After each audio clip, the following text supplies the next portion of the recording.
اللہ الرحمن الرحیم۔ مولانا صاحب، میں نے آپ سے یہ پوچھنا ہے کہ آج کل بعض بچوں میں خون کی ایسی بیماریاں ہوتی ہیں کہ وہ نہ تو دوائی سے آرام آتا ہے نہ ان کے لیے کوئی دعائیں ہیں، وہ بچے ایڑیاں رگڑ رگڑ کے مر جاتے ہیں۔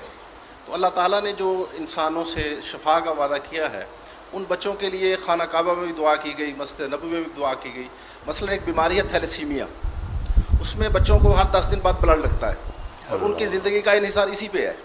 تو میں یہ پوچھنا چاہوں گا کہ اللہ تعالیٰ نے جو کہا ہے کہ میں شفا دیتا ہوں، کہ جب آپ مجھ سے رجوع کرتے ہیں، آپ بیمار ہوتے ہیں تو میں آپ کو شفا دیتا ہوں، تو میں یہ آپ سے پوچھنا چاہوں گا کہ اس کے متعلق آپ کیا فرمائیں گے؟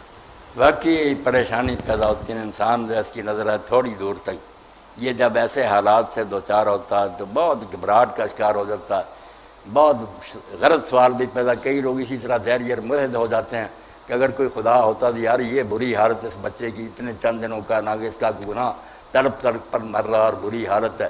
تو اسی پر مولانا مودودی رحمۃ اللہ علیہ نے ایک مضمون کوتا نظری لکھا تھا کہ ہمیں تھوڑی دور تک نظر آتا ہے، اس لیے شکایتیں پیدا ہوتی ہیں۔ اگر عرش عظیم سے تحت صراط تک، رضا الصعبت تک ساری دنیا ہمارے سامنے ہو نا، جس طرح اللہ کے ہیں، وہ پوری مثل اس کے سامنے جانتا ہے کہ کون سی چیز مناسب ہے، دکھ بہتر ہے یا سکھ بہتر ہے، وہ چیزیں ہماری نظر میں نہیں نہ ہوتی۔ مگر اس کے لیے ایک واقعہ اللہ تعالیٰ نے بیان فرمایا تھوڑا سا، کہ صرف 3 باتوں سے پردہ اٹھایا گیا تو موسیٰ علیہ السلام کو بھی ہوش آ گیا۔ خضر علیہ السلام نے بچہ مار دیا، دیوار ان لوگوں کی بنا دی جنہوں نے کھانا تک نہیں دیا تھا۔ موسیٰ علیہ السلام نے کہا انہوں نے نامرادوں نے ہماری مہمانی نہیں کی اور آپ مفت میں ان کی بناتے پھرتے ہیں دیواریں، اور کشتی توڑ دی ان لوگوں کی جنہوں نے کرایہ ہی نہیں لیا تھا، مفت سوار کیا تھا۔ کہنے لگے عجیب بات ہے، انہوں نے اتنی نیکی کی، آپ کا ادب کیا کہ آپ اللہ کے پیغمبر ہیں، کرایہ نہیں لیا، آپ نے تختہ توڑ دیا۔ انہوں نے کہا صبر کرو۔ بعد میں جب بتایا کہ طے میں یہ ہے، اوپر سے یہ چیزیں بری نظر آ رہی، موسیٰ علیہ السلام نے کہا واقعی جو اللہ کرتا ہے بہتر ہے۔ تو یہ بات میرے بھائی نے پوچھی، واقعی ہماری نظر کے مطابق تو یہ غلط ہی نظر آتا ہے کہ یہ معصوم بچے کو اتنی تکلیف کیوں، مگر بہت اس میں راز، بہت فائدہ ہے، وہ اللہ جانتا ہے۔ میں صرف جو بالغ ہیں ان کی مثال دوں گا کہ حضرت عیسیٰ علیہ السلام سے ایک شخص نے سوال کیا کہ یہ مادر ذات جو بچے اندھے پیدا ہوتے ہیں ماں کے پیٹ سے، یہ ماں کے کسی جرم کی سزا ہے یا باپ کے کسی گناہ کا بدلہ ہے؟ یہ بچے کیوں دنیا میں دھکے کھانے کے لیے اندھے پیدا ہوتے ہیں؟ بڑا سوال، کوئی لولے لنگڑے پیدا ہو جاتے۔ تو عیسیٰ علیہ السلام نے جو بات کہی وہ سونے کے حرفوں سے لکھنے کی قابل، پیغمبر ہی یہ کہہ سکتا ہوں۔ آپ نے فرمایا یہ ساری جو ہے نا ظاہری تکلیفیں نظر آتی ہیں، مگر اس سے جو ایک بہت بڑا کام اللہ لیتا ہے نا، وہ آپ لوگوں کی نظر میں نہیں ہے۔ وہ کیا ہے؟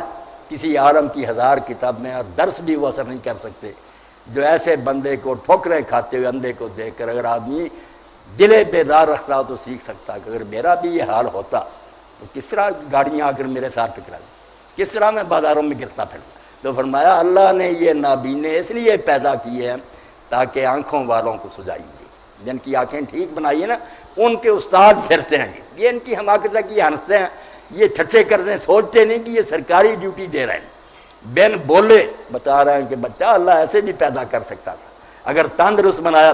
اللہ کے رسول علیہ السلام کا اسوہ آپ کے سامنے، جب کسی دکھیے کو دیکھا، کسی کا قد چھوٹا دیکھا تو حضور نے مذاق نہیں اڑایا، اسی وقت سجدے میں گر گر اللہ سے کہا الحمدللہ الذی عافانی مما ابتلاک، جس مصیبت میں اپنے اس بندے کو اللہ نے ڈالا ہے شکر ہے اللہ نے اسے مجھے محفوظ رکھا، وفضلنی علی کثیر ممن خلق تفضیلا، اور اپنی بہت سی مخلوق سے مجھے اچھا بنایا، ورنہ مجھے بھی اس طرح ٹھوکریں کھانے والا، اور اس کا پھر ان کو بدلہ دے گا۔ جو بچے مر جاتے ہیں ایسے ان کو کیسا انعام ملے گا، چھوٹی عمر میں تکلیف میں مریں گے ویسے۔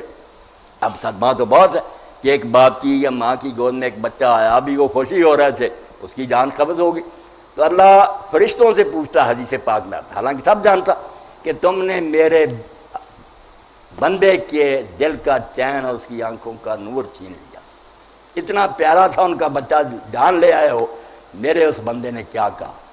اللہ فرشتوں سے کہنا چاہتا کہ جن پر تم نے کہا نا فساد کریں گے، ٹھیک ہے فساد والے ہی پیدا ہو جہنم میں جائیں گے، مگر ایسے بندوں کا ذکر کرو۔ کبھی جبریل اور میکائیل نے یہ امتحان دیا کہ بچے کی جان تم قبض کر آئے، اس کی آنکھوں کا نور چھین لائے، اس کے دل کا چین، کیا میرے بندے نے کہا؟ تو فرشتے کہتے ہیں اللہ اس نے الحمدللہ کہا، گلا نہیں کیا، انہوں نے اس نے کہا میرا رب ذکر کرے۔ اللہ تعالیٰ فرماتا جنت میں ایک محل بنا دو اور اس کا نام بیت الحمد رکھ دو، میں اس کو الاٹ کروں گا۔ ایسی مصیبت کے وقت بھی تجھے دل میں گلا نہیں پیدا ہوا اور تو نے کہا جو اللہ کرتا ٹھیک. تو دعائیں جو قبول کرتا وہاں اللہ کہتا ہے جس کی چاہتا. اس کے بھی ضوابط ہیں. یہ نہیں کہ ہم جو کہتے جائیں ڈکٹیشن ہے اللہ کے نام اللہ مانتا ہی جائے پھر اللہ نہ کہا ہمارے ماتحت ہو گیا. ایسا نہیں میرے بھائی ہوگا. ہم دعا کریں گے ہمیں حکم ہی حکم ہے کہ تم مانگتے جاؤ, معاملہ اللہ اس فائل پر لکھے گا. 3 کاموں میں سے ایک کام ہوگا ضرور. دعا رائے گا نہیں جائے گی, آپ کے منہ سے نکلی اس وقت ہے جب قبول ہونی. یہ پلے باندھے.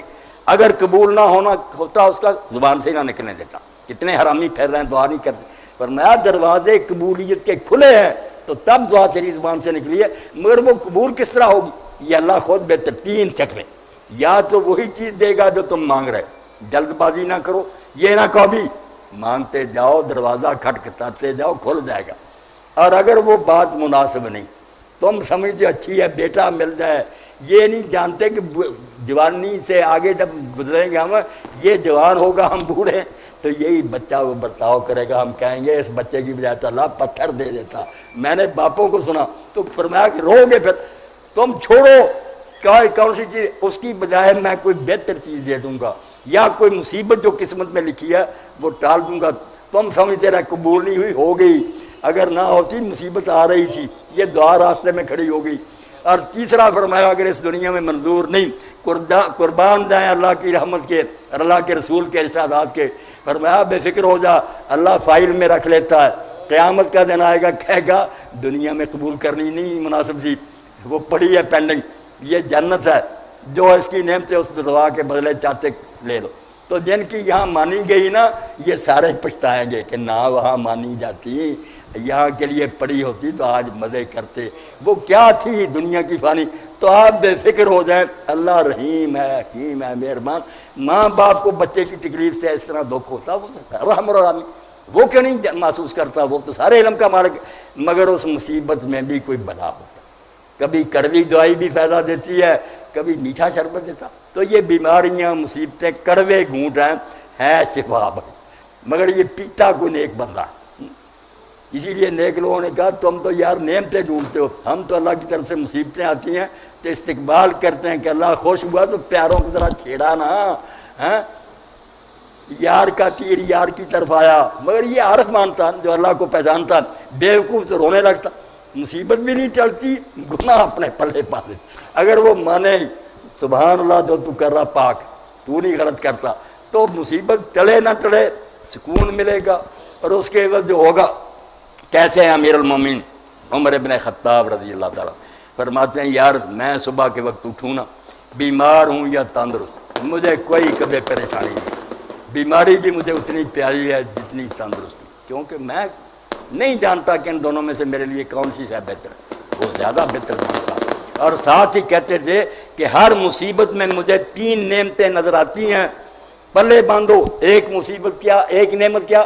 فرماتا میں حضرت عمر نے فرماتے میں ایسا کہتا ہوں کہ مصیبت دنیاوی ہے مادی, دین میرا بچا ہوا ہے. ایک انعام تو یہ. دوسرا فرمایا میں دیکھتا ہوں کہ اس سے بڑی مصیبت بھی آ سکتی تھی, الحمدللہ چھوٹا ایکسیڈنٹ ہوا, اس سے بڑا ہو جاتا پھر کیا بگاڑ لیتا.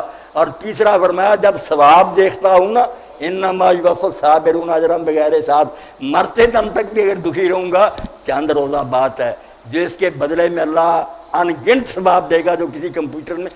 یہ ہے حضرت عمر رضی اللہ تعالیٰ. اس لیے اللہ کی ہر شے میں رحمت کو پہچانو. وہ ظلم نہیں کرتا, کیوں ظلم کرے گا. مگر ٹیکہ بھی کبھی لگانا پڑتا ہے, ڈاکٹروں کو آپریشن بھی کرنا پڑتا, وہ بہتری کے لیے کرتا. جی